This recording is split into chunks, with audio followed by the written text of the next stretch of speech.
So Sakadawa reaches kind of the mm, crescendo, so to say, on this coming Friday, the 5th. That is the Duchen, that is the full moon day of Sakadawa. In case you're looking at, astronomically accurate uh, full moon and new moon, it doesn't match, okay, the traditional calendar and the exact, right, astronomically full moon. So I'm to just point that out. But anyway, the 5th of June is Sakadawa Duchen. So what will happen, a slight kind of addition or change of schedule is also that Thursday. Normally we have the Lojong series going on, but that Thursday we will not have the Lojong series. We will practice the Buddha Shakyamuni, one of the Buddha Shakyamuni sadhanas, and then I will give teachings also from the Lalitavistara. Because the Thursday evening here in the Western Hemisphere is effectively, right, Friday morning over in Asia, which is the Duchen has started in Asia. So we have friends joining us from Asia in this retreat. So to also, do that, to start the Duchen celebration, we will start on Thursday evening, the open Sangha time slot, which is 7:30 to 9:30. So that's what we'll have an added session on Thursday night in the Western Hemisphere. So Friday morning in Asia. And then, of course, then Friday morning, we'll have another session, which is the Friday evening for Asia. So be very auspicious. Again, right now, lots of difficult situations everywhere. The United States has its own share. We call it karmic ripening. All of these years of both skillful, unskillful karmas, everything ripened accordingly. It's not all negative. It's not all positive. It's samsara, samsara's package deal. So we have to look at samsara's package deal and look at it carefully. And until nirvana is reached, the package deal is negotiable along certain lines. It's not negotiable in that you plant negative seeds and you hope for positive results. It's not negotiable if you plant negative seeds and you complain and don't want negative results. But it's totally negotiable if you seeing what, understanding what kind of results you want, then you work on the terms now. Then one thing about this working of cause and effect is that it's to point out, some maybe inconsistency. I don't know, up to you to decide. But to me, it's good news. Even though seeds of negativity that has been planted in the past, it can be changed now. Meaning, don't let them ripen. Don't provide them the conditions of ripening. Not as a means of suppression, but as a way to destroy those seeds before they ripen. That means we can change. Karma is not about being stuck. Well, now, likewise, good karma, good seeds planted in the past can also be destroyed. Shantideva says, a moment of hatred. Sometimes translated as anger, but I think here it's not just anger as in, but hatred. But of course, not that anger is virtuous, but here I think more a moment of hatred can destroy, it says, kalpas of positive seeds that have been planted. So don't lose,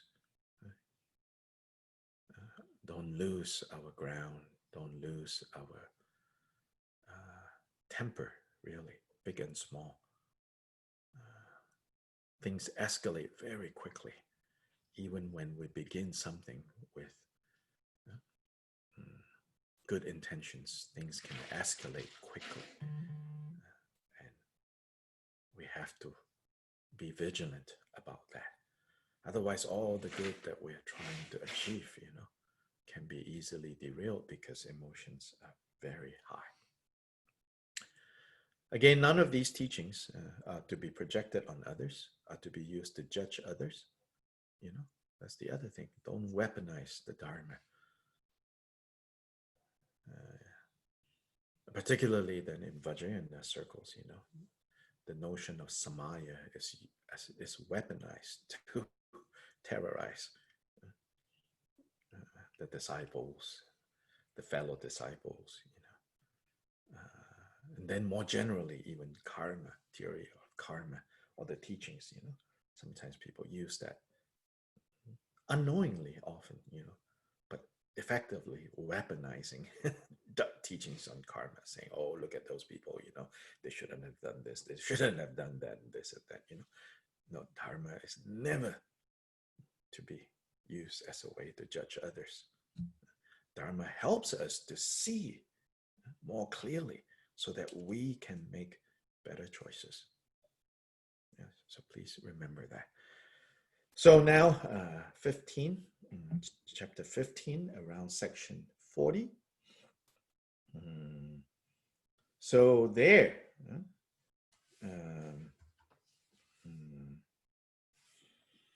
so we arrive at where, we said that Siddhartha was on the verge of leaving. So it was that night. Yeah.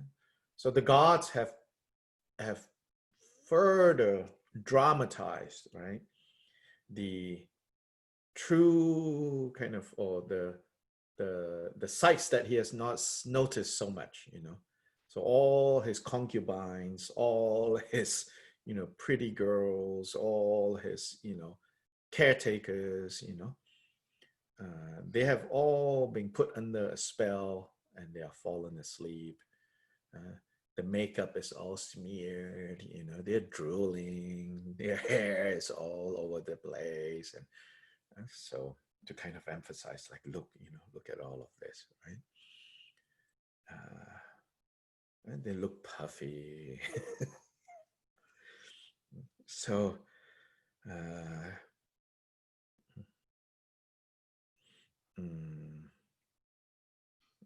it says, he looked and he saw, this is really indeed like it is in a cemetery. Then on this topic, it is said, seeing this, the protector of the world felt upset. With an outpouring of compassion, he exclaimed. Yeah, so compassion is the response to whatever that is revolting. We're more used to the idea of, if it is revolting, then condemn it, right? Then push it away. Then, try to fix it. But whenever revulsion as an emotion is said to come up in the Buddhist text, revulsion, felt revulsion, and here the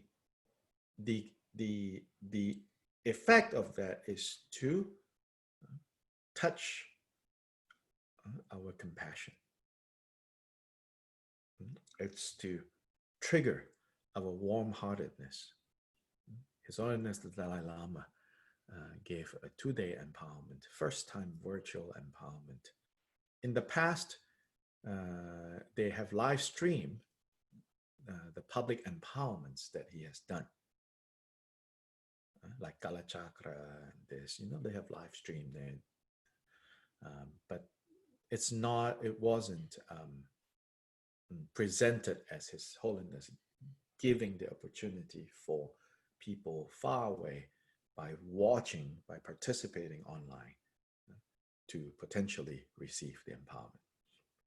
So during the 2-day virtual empowerment that he did, that was, it stirred up some controversy among Tibetan community. But that's just, that's how it is, samsara, But in there, you can see how he's quite aware, right, that maybe even non-Buddhists who are very fond of him has joined the empowerment. So here and there, he has skillfully used this as an occasion to say, you may not even be Buddhist. So he did not go too much into addressing, whether you can or you cannot receive empowerment. All these Vajrayana people are very concerned. You can, you cannot. But he used that as an opportunity to really talk about the importance of compassion, and then to translate compassion. Now, not bodhicitta, compassion, to translate compassion into terms that what does it boil down to? He says warm-heartedness, that warmth of heart that we quite naturally feel, and extend that to everyone. We normally only extend that to people that we care about, people that we are fond of, but we develop that warm-heartedness and radiate that warmth to all. So he emphasized, in this day and time, because as Kyopa Rinpoche's teachings tell us, like why karma can ripen so quickly now is because the strength of our actions can be so huge right now. And so Our Holiness Drigung Kyabgun, in his message recently about the COVID-19, it was shared on Facebook, on the Drigung Kagyu Foundation website or Facebook page. You should read there. He says, because, we have, our intelligence has given us the ability to create such potent, meaning effective machines, so that, our actions have powerful and immediate consequences. In the past, it might take 2 or 3 generations, right, to cut a mountain and flatten it for some king to build a pyramid. 3 generations. Now, we can destroy a whole mountain within weeks and flatten it. And he said, how many things we have destroyed. Immediately, how many beings we have killed. Long term, what have we done? But all of that, the results come very quickly.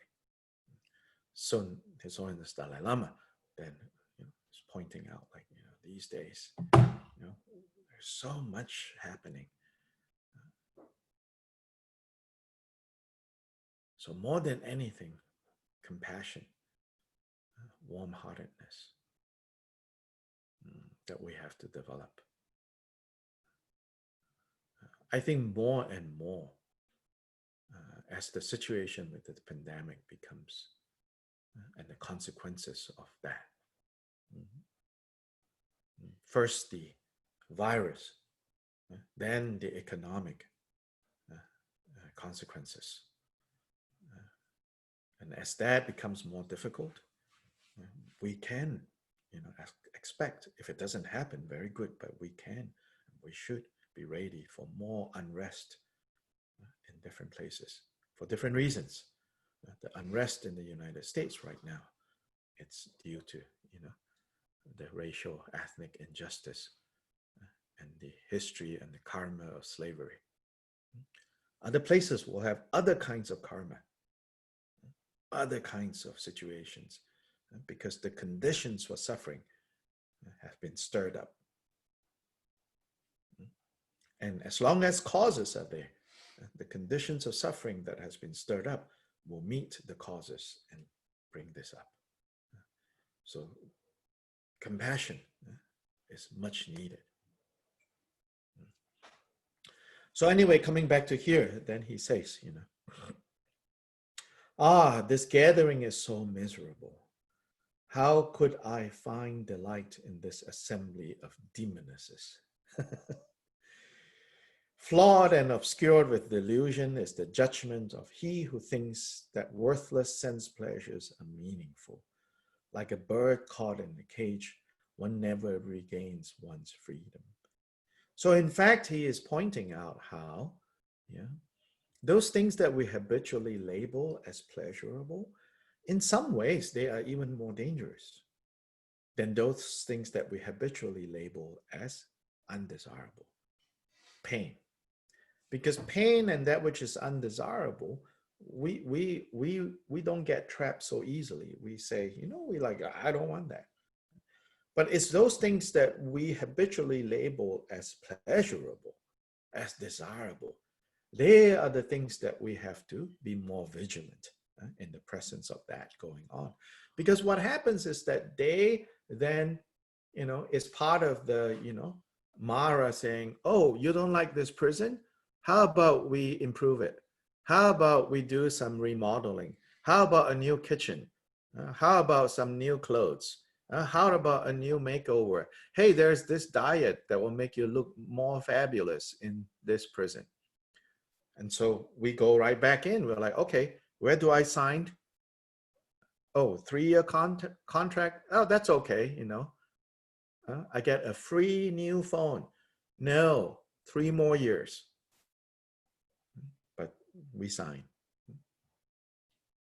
So the pleasurable things is where we have to be more vigilant. Buddha has nothing against the experience of pleasure. If we can experience pleasure without getting hooked further in. So like a bird caught in a cage, one never regains one's freedom. Then the Bodhisattva examined his retinue of women by means of this gateway to the light of the Dharma. Next, with words spoken out of great compassion, he lamented sentient beings. So here, all of us. These childish beings are killed like the condemned at the scaffold. These childish beings are filled with desire, like fools who are attracted to a ceramic vase filled with vomit. These childish beings are drowning like elephants sinking in deep water. These childish beings are confined like thieves in a dungeon, like a pig surrounded by filth, like a dog with a bone, like moths flying into the candle flame, like a monkey tangled in a snare, like fish snarled in a net, like sheep on the slaughtering log, like a criminal on the tip of a stake, like an old elephant in a swamp, like a ship wrecked on an ocean, like a blind person tumbling into a deep abyss, like water running into the surface of the earth, like this great earth at the end of the kalpa, like the revolving of a potter's wheel, like blind people roaming the mountains, like dogs kept on a leash, like grasses and trees in the hot season, like the waning moon during the dark fortnight, like snakes by the Garudas.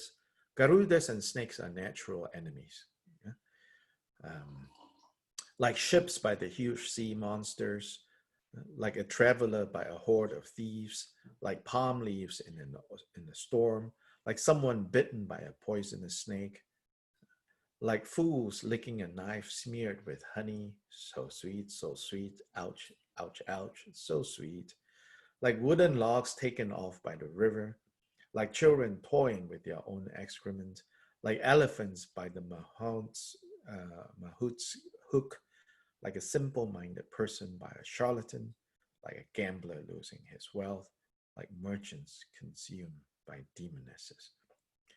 These merchants consumed by demonesses and ships by huge sea monsters.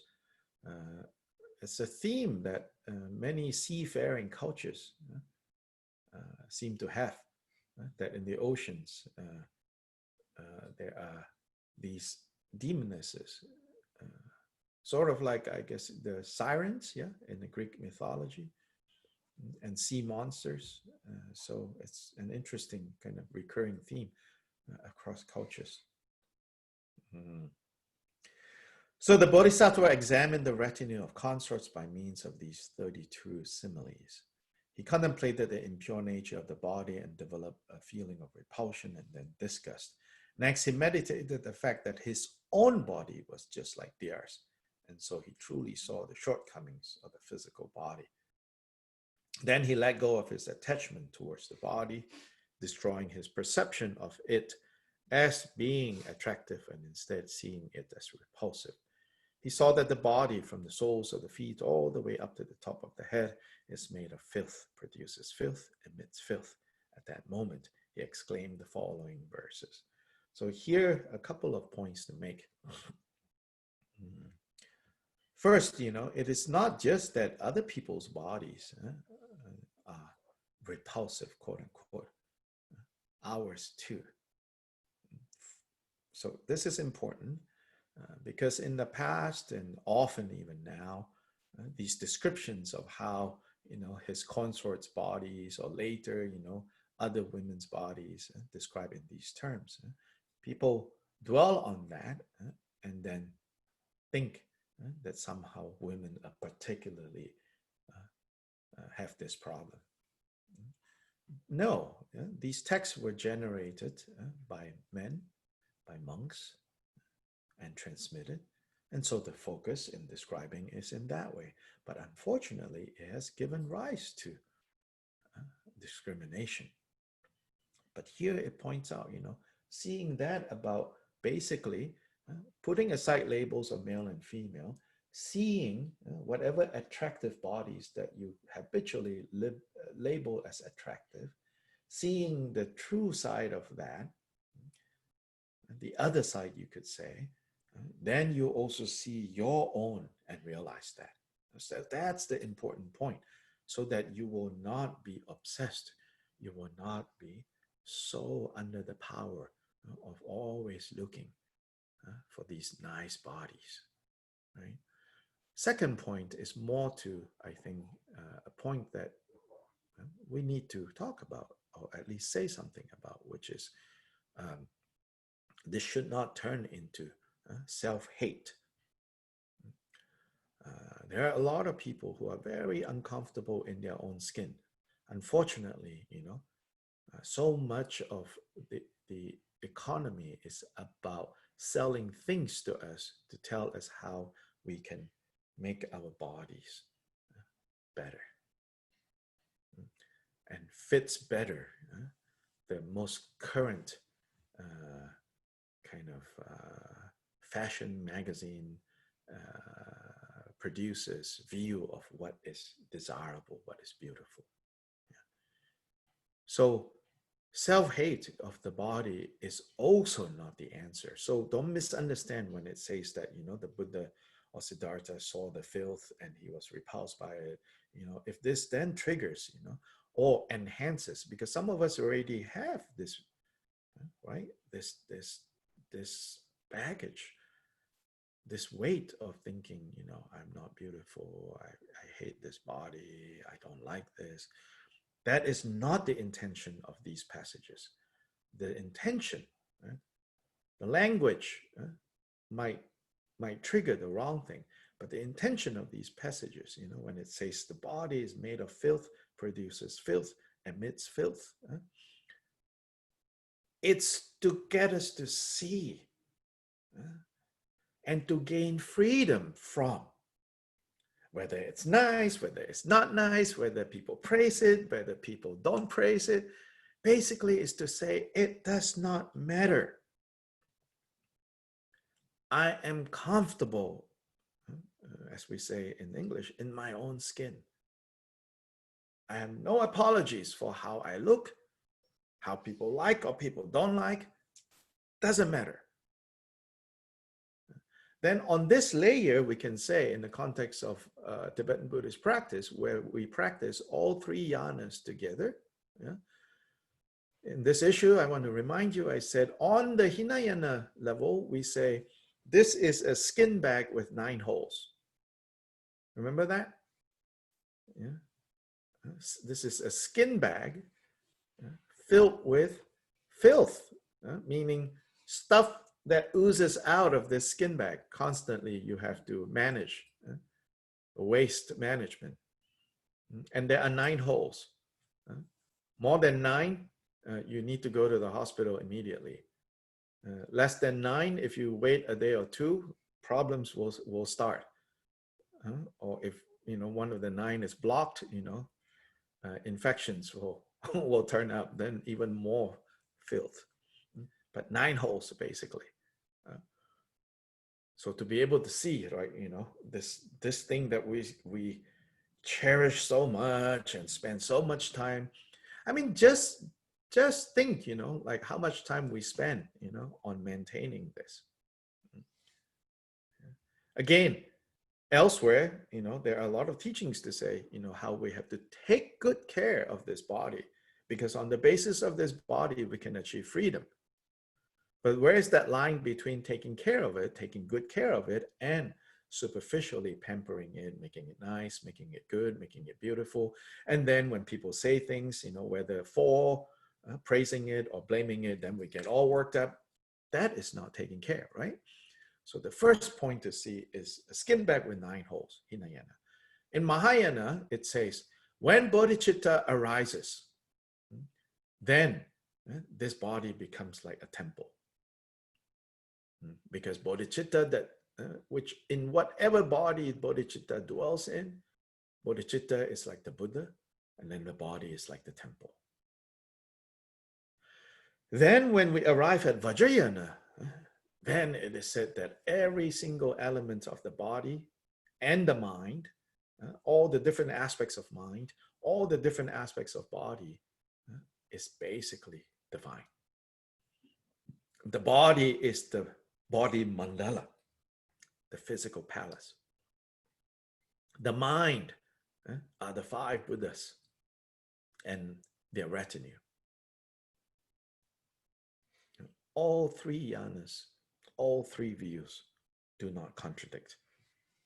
But here in the Lalitavistara, at this section is the Hinayana layer that is being emphasized.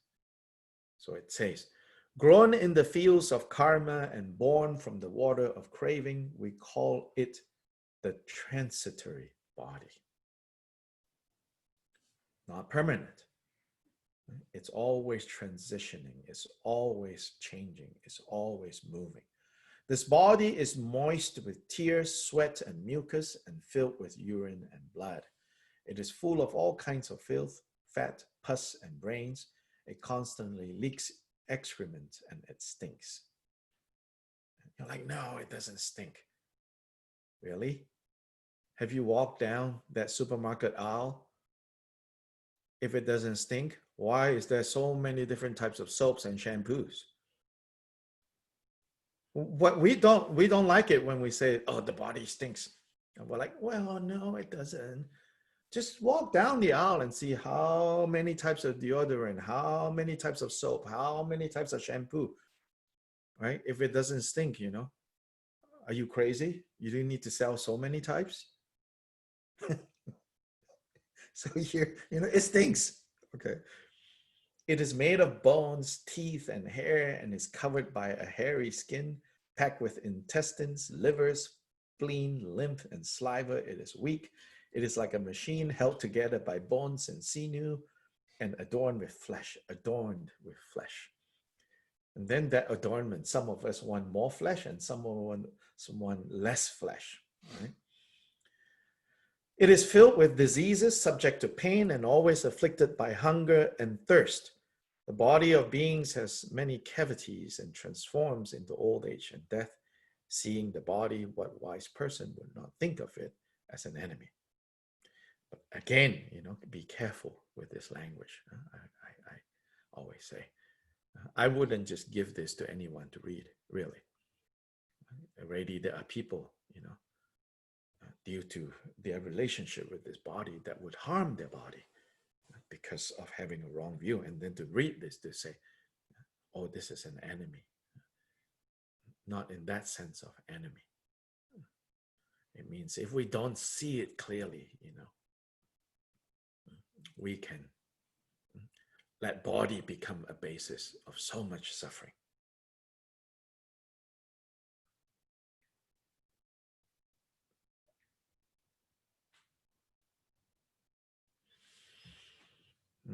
Then, there are some other plots going on.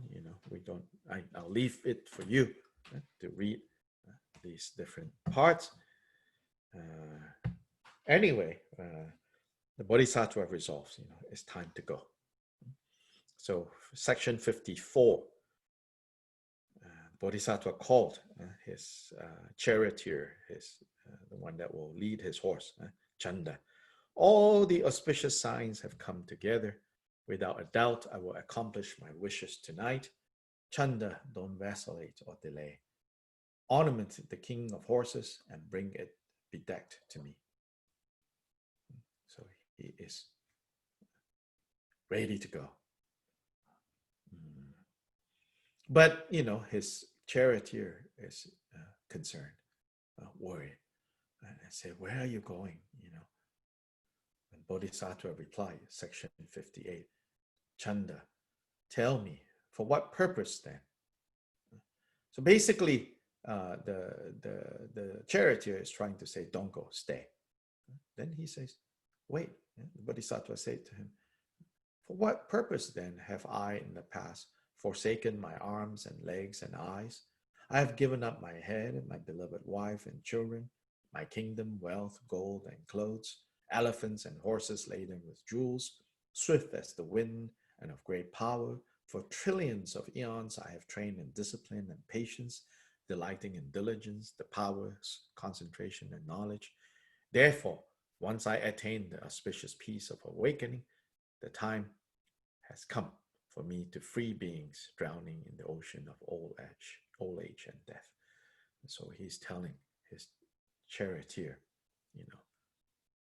I have practiced, I have cultivated, I have persevered for so many lifetimes to arrive at this point. So there's no turning back.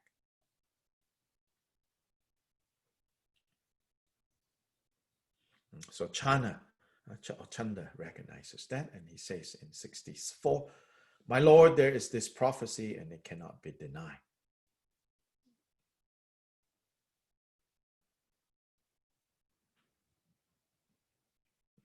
But Chanda continues to ask, he says, my Lord, why is it that some people go through disciplined actions and practice austerities? They wear deer skin and tie their hair in a top knot. They wear garments made of tree bark. They let their hairs, nails, and beard grow long.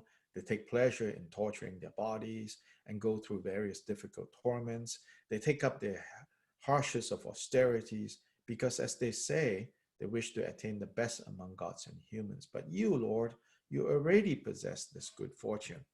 Basically, he says, but why don't do this? I know you want to benefit others, but you already have all these things that you can use to benefit others. So the next few sections, he'll say this, you have all this, Then section 69, he says, you know the techniques of enjoyment, so you relish them like the powerful gods, Lord of the gods of the heaven and the 33.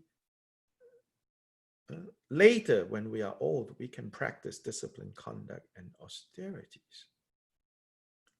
He said, now, you have all the good conditions to help other people directly as a king, as a good king.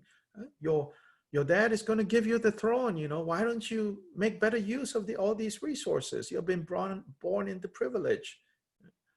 So this idea that you have been born into privilege, use your privilege to help others. Don't go do this thing of austerity and meditating, that's really, for old age, do it later. Bodhisattva say, no. Enough, Chanda. Section 70. These sense pleasures are impermanent and unstable. So here, he's saying not just for himself, even if he uses all his father's resources to give pleasure to his citizens, to his subjects, what's the point? These sense pleasures are impermanent and unstable. They do not endure and are subject to change. Like the rapids of a mountain torrent, they quickly pass and are turbulent. Like dewdrops, they do not last. Like an empty fist that tricks a child, they have no substance. Like the core of a plantain tree, they have no strength. Like a vase of unbaked clay, they naturally break. Like autumn clouds, they appear one moment and vanish the next. Like a flash of lightning in the sky, they last for just the briefest moments. Like a vessel filled with poison, they cause pain. Like poison ivy, they bring discomfort. The objects of desire, which are desperately craved by all those with immature minds, are like water bubbles, always changing. Like a mirage, they are caused by mistaken perception. They are like a hallucination that has come about through false thinking. Just like dreams, they cannot satisfy, since one is grasping at a false appearance. Just as it is difficult to fill the oceans, desires can never be fulfilled.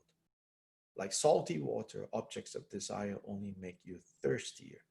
Like the head of a viper, they are dangerous to touch. Like a deep abyss, they are abandoned entirely by wise people. They produce anxiety. Once we have the objects of pleasure, we are not satisfied because now we have to guard them and protect them from others. Anxiety. They cause strife. Your friends and family who previously seemed to be quite agreeable, suddenly you perceive them as potentially wanting your stuff. They may or may not. And if they do, strife will arise, jealousy would arise. If they don't, but you keep projecting on them wanting your stuff and start behaving strange around them, then they feel the sense and so on and so forth, right? And generate distress and faults. Knowing this, the wise ones avoid them. The clever ones deplore them. The noble ones abhor them, and the intelligent ones actually disparage them. So it sounds like, Buddha is disparaging good stuff. Yeah? But we have to understand why he's disparaging. He's talking bad about good stuff. Yet the ignorant embrace them and the immature rely on them. Now I have to admit, I think in the past, those in power and privilege in Buddhist societies might even have quoted these lines for the poor people. Be careful. That's why I say don't take refuge in Buddhism as in a mix of Buddha Dharma with someone else's culture. We take the pure Buddha Dharma. Buddha Dharma came down to us within cultures. So I'm not saying we, consider culture as enemy, but culture itself, may or may not be in agreement with the Buddha Dharma. That we have to see clearly. So I often distinguish my use of the term Buddhism and Buddha Dharma. Buddhism is necessary because that's how it has come down to us. Right? And then through, as the Buddha Dharma goes into different cultures all across Asia, then today, we have Thai Buddhism, Taiwanese Buddhism, Tibetan Buddhism. So we have Buddhist and Burmese Buddhism. Now we have British Buddhism. We have Asian Buddhism. Now we have American Buddhism. And then we have Asian American Buddhism. All those are Buddha Dharma mixed with culture. Necessary because we are human beings. We have culture. We live in different cultures. But we should not take refuge in culture. We need Buddha Dharma to transform us and to transform culture.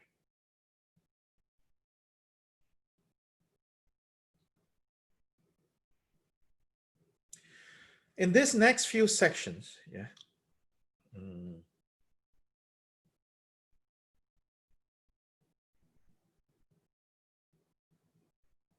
Chanda is kind of using a different way.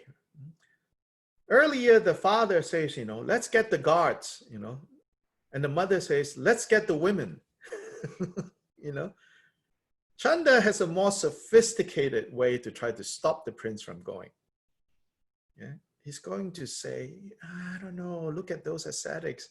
They're meditating under the tree. They're wearing weird things. They eat filth and they think they're benefiting, but then why can't you, with all the privilege that you have, why don't you start, NGOs, start 501c3s and, establish foundations and,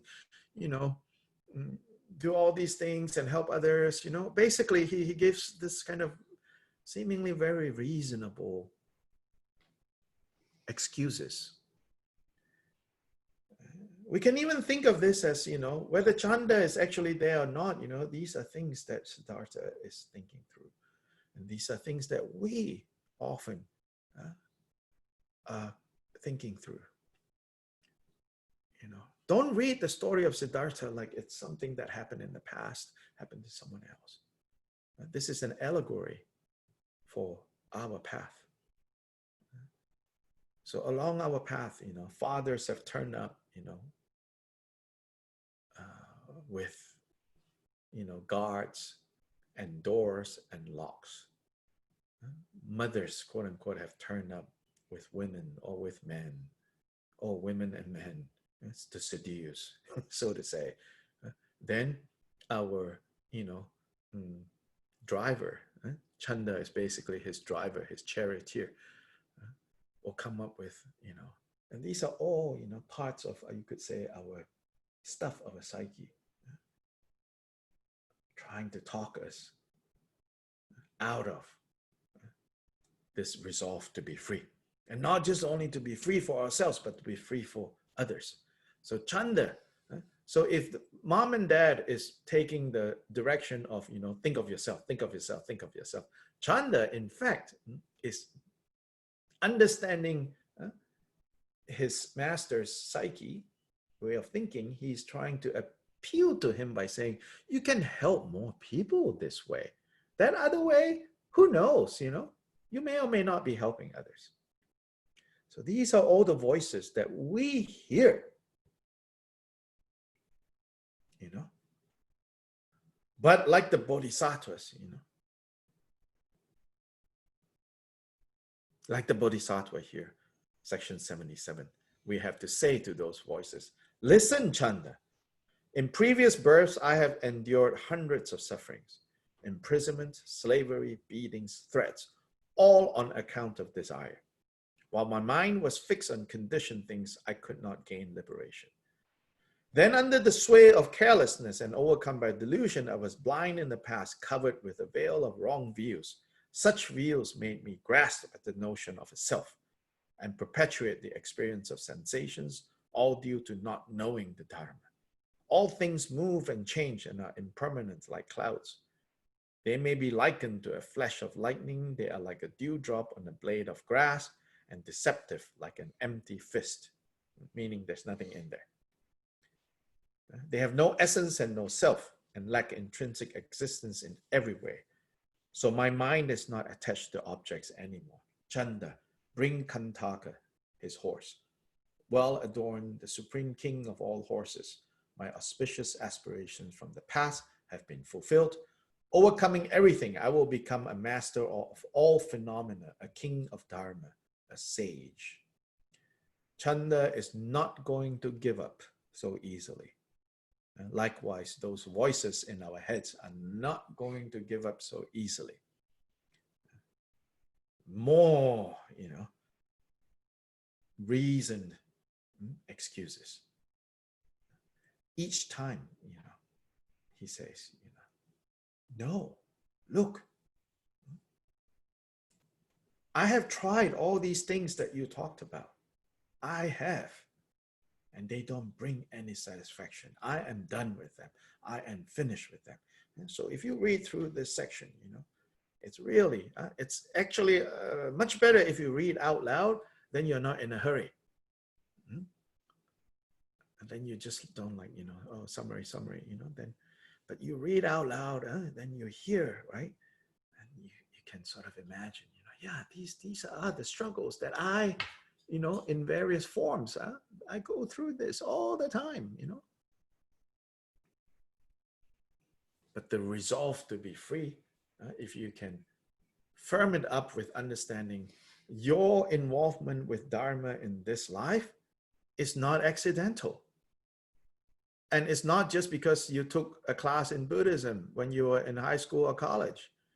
This is eons and eons of cultivation, endured sufferings, gone through difficulties. You have arrived now here. The next step has to be taken. This is a step to freedom. It's not a step to giving up good stuff. The great renunciation is not, from everybody else's point of view, it's, oh my God, you are throwing away something that other people can only dream of, right? Imagine saying to this prince, you are a prince. Why are you doing this? We are all princes in our own palaces / prisons, with our own peacocks walking around.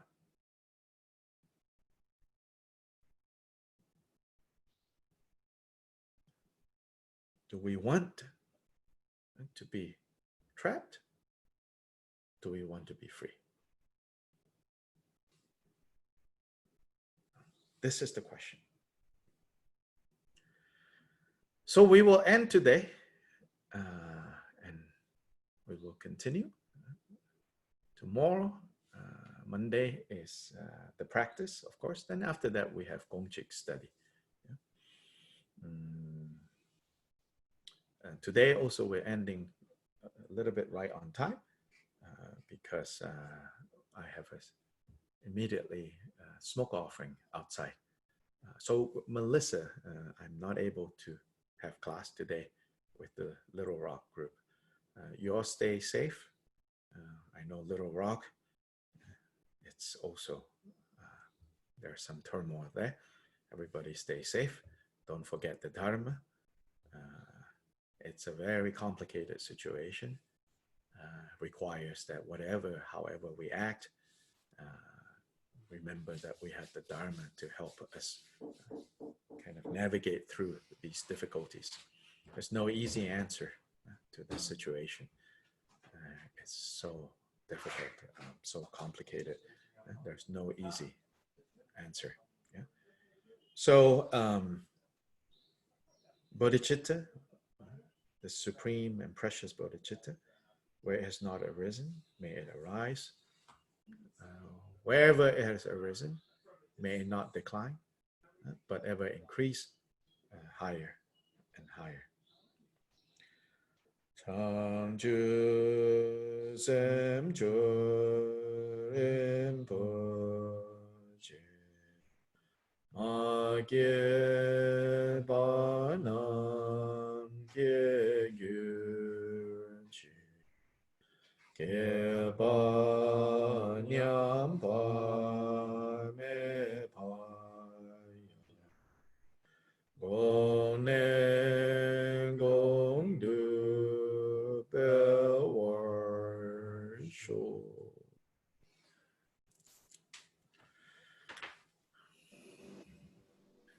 Thank you. Thank you. Hasta mañana.